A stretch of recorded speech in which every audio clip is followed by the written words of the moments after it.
What's up, fuckers? Welcome back to High Crime, a show where I take an edible and get very high and talk about a fucked up serial killer.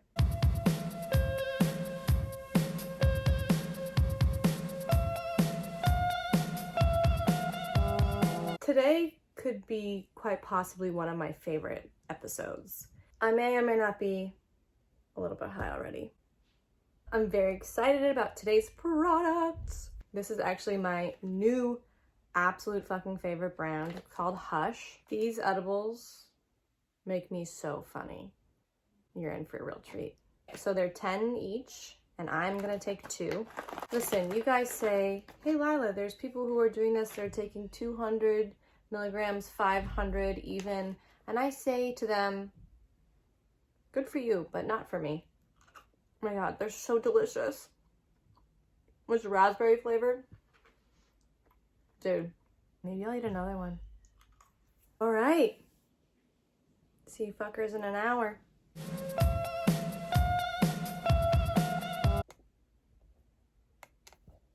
I don't even know if that's straight. Fuck it. My notes! What an idiot. Today, we're going to be covering Ed Gein, aka the Butcher of Plainfield. Did I say that correctly? Brace yourselves, guys. It's a big one. Get your shit together. I don't know what I'm doing. So, okay, Ed Gein was born in Plainfield, Wisconsin in 1906. And that part of the state that he was in was known as the Great Dead Heart of Wisconsin. That's where I want to lay my hat. So his father, George, was just a shell of a man. He was an alcoholic, couldn't keep a job down, like just big beta energy. And his mother, Augusta, she was a very domineering and mean woman. She was a hearty, handsome woman. Oh my god. Oh my god, I almost died laughing at my own joke. She's also fanatically religious. Fanatically? Sure. And thought most women, or like all women, were just harlots. Oh my god. I can taste my thoughts. I feel so good. This is such a good high. It's like my whole body is tingling and I'm just goofy. I'm just silly. Okay. Cut all of that. And she hated sex. She thought it should just be for procreating, and even then it should not be pleasurable at all. We would not be friends, me and you, Augusta. And she also kept the boys from seeing anyone else, so she kept them very isolated. Isolated. Cool. And even though she was an absolute beast to the family, Ed adored her. Like, was obsessed. Real weird stuff. But he had a very isolating childhood, so all he had was his mother, because his father was absent emotionally and spiritually, and his brother was Henry. His brother, Henry, was, I don't know his deal. And Henry would, like, talk shit about his mom, and Ed would be aghast. What a little bitch boy. In 1944, Henry and Ed were out in the field burning away marsh vegetation, as you do. Oh yeah, they were farmers. I don't know if I said that. And the fire got out of control, so the firefighters had to come, and it wasn't until the next day, until like after everything cleared, where Ed reported Henry missing. And then, so they brought out all the, that search, okay, the search party.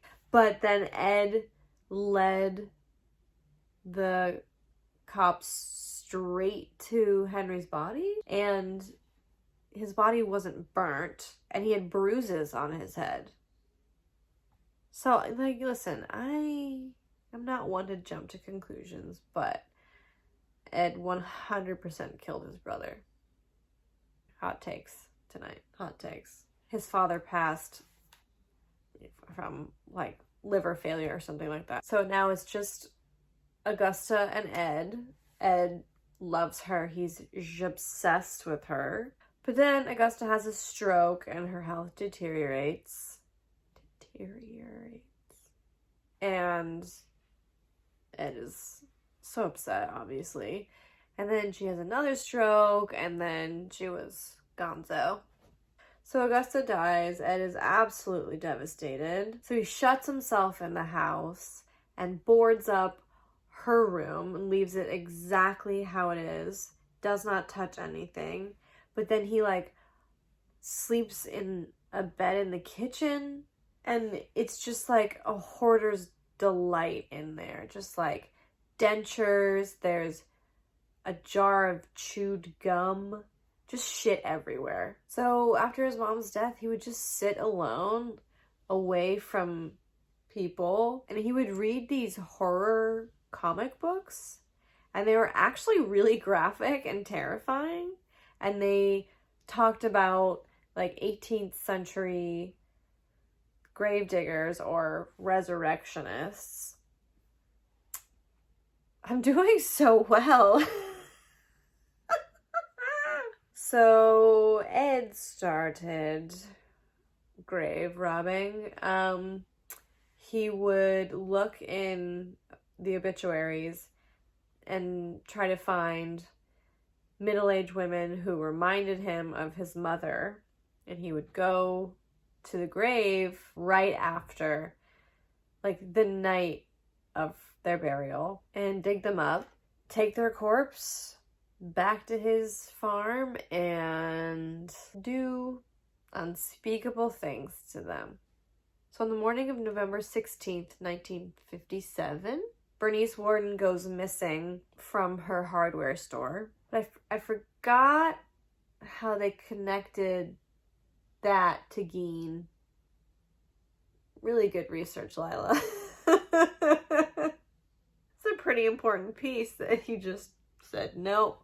Something about a receipt for antifreeze. That's all I know. But they found Bernice's body in Gein's shed. She was decapitated and hung up by her ankles with, like, a crossbar.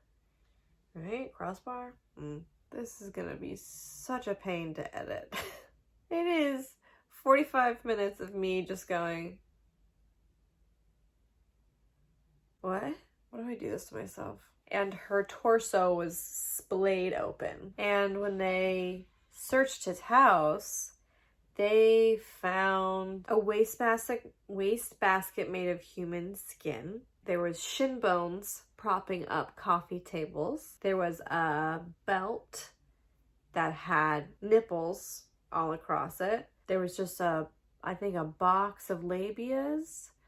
Maybe 7 or 8 labias. One was painted silver. There's also some sort of box of vulvas, 4 noses, a pair of lips on a window drawstring. So, like, when you pulled it, the mouth would move, I think. Bernice Worden's entire head in a burlap sack. Bowls made from human skulls. There were skulls on his bed. An absolute hoarder bunker from hell. And he was making a woman's suit. Who do you fuck with? He wanted to dress in his mother's skin and be his mother. I don't like it. So, okay, Ed is obviously arrested. Why do I put my hair behind my ears? That's just crazy. And he was arraigned on first-degree murder, I believe. But he pled not guilty by reason of insanity. And they diagnosed him with schizophrenia and deemed him unfit for trial. So he gets sent to a hospital for the criminally insane. Right? Did I say all of that correctly? I'm on fire. and he fucking loved it. He had a gay old time in there. I'm sure there were some movie nights or maybe some themed dances. Did they have prom? Is that insensitive? What am I wearing? I said, yep. With my nails, I'm just like, who do you think you are? 80s divorcee. I took all the money. And he lived to the ripe old age of 77. What else? I think that's it, actually. Please send me your recs. Thank you so much, Hush, for this absolutely decadent high. As you can see, I was the belle of the ball. Okay.